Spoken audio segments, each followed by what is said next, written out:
Oh, doggone it. Not again.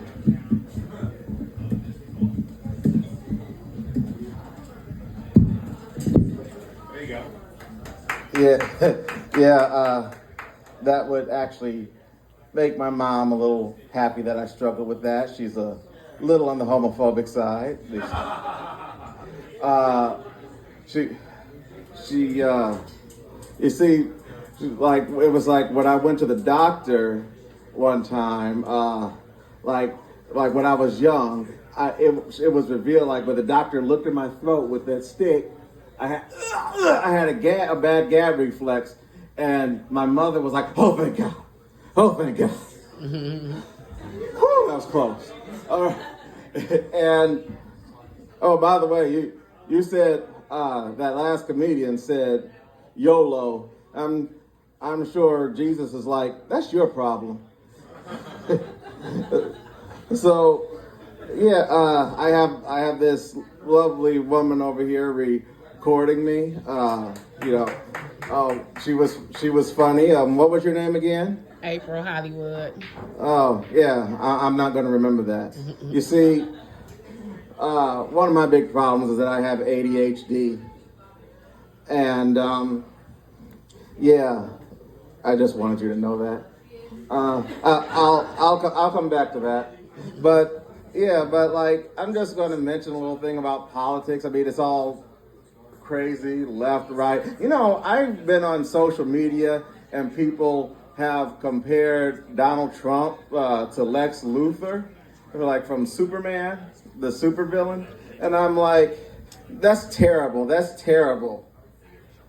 Lex Luthor was a successful businessman. Yeah, now that I've like alienated any Trump supporters, let's move on. And let's see what I got here. Yeah, if none of you laugh, that's okay, because I consider myself a storyteller, not a comedian, because I'm pretentious like that, and it helps me sleep at night. But anyway, you know, I made that Trump joke, but honestly, I know nothing about politics. I hear that there's something going on in the Middle East involving Pakistan and Istanbul. Istanbul is the one with the Jews, right? And something called hummus. No, I'm kidding.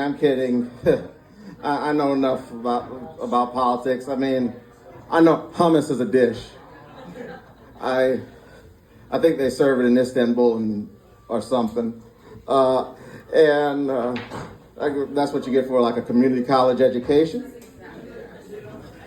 So, yeah, but yeah, let me circle back to my. Wait, what was your name again? April. April, yeah. I keep forgetting that again, because the ADHD, it's the medication and being completely drugged up is the only reason I'm on stage right now. See, and it caused me to say some of the stupidest things. You know, you've ever heard somebody say, "Oh, like, are you going to have a boy or a girl?" And the woman is just fat? Yeah, I'm that guy. I am that person. I mean, look, here's a true story.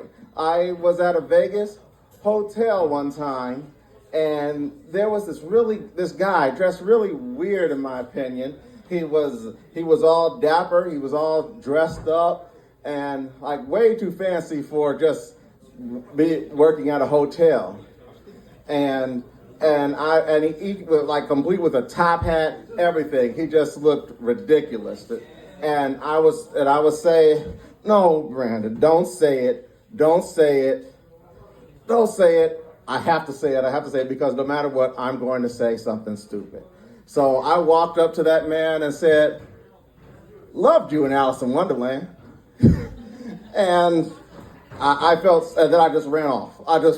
Like, didn't look at him anymore. Hope that he didn't look at me. And that was it. Thankfully, I didn't see that man again. Otherwise, I might have asked him how the March Hare was doing.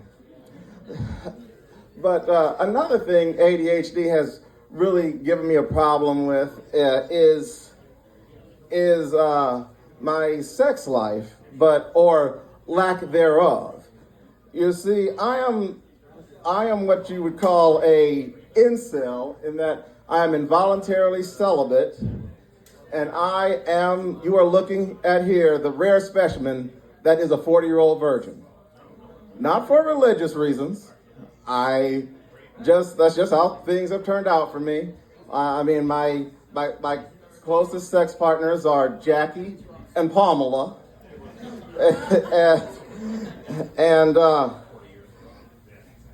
and yeah, that's just sort of the hand I was dealt.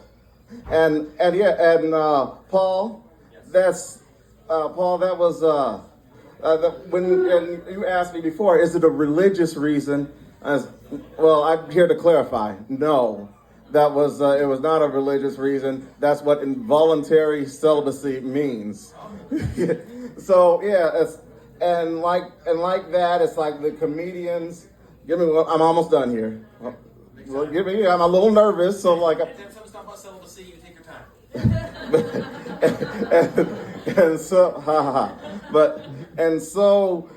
When I hear comedians talk all about sex, like they go like, don't you love it when your woman do this, or don't you do this to your woman, and you go, whoa, and I was like, no, I wouldn't know that. And then you got the comedians like Chris Rock going like, don't pussy taste great, and then like. I was like, no, I don't know. So could you please move on to a different joke for the love of God? Oh, and that reminds me. What was your name again? All right, thank you, Paul.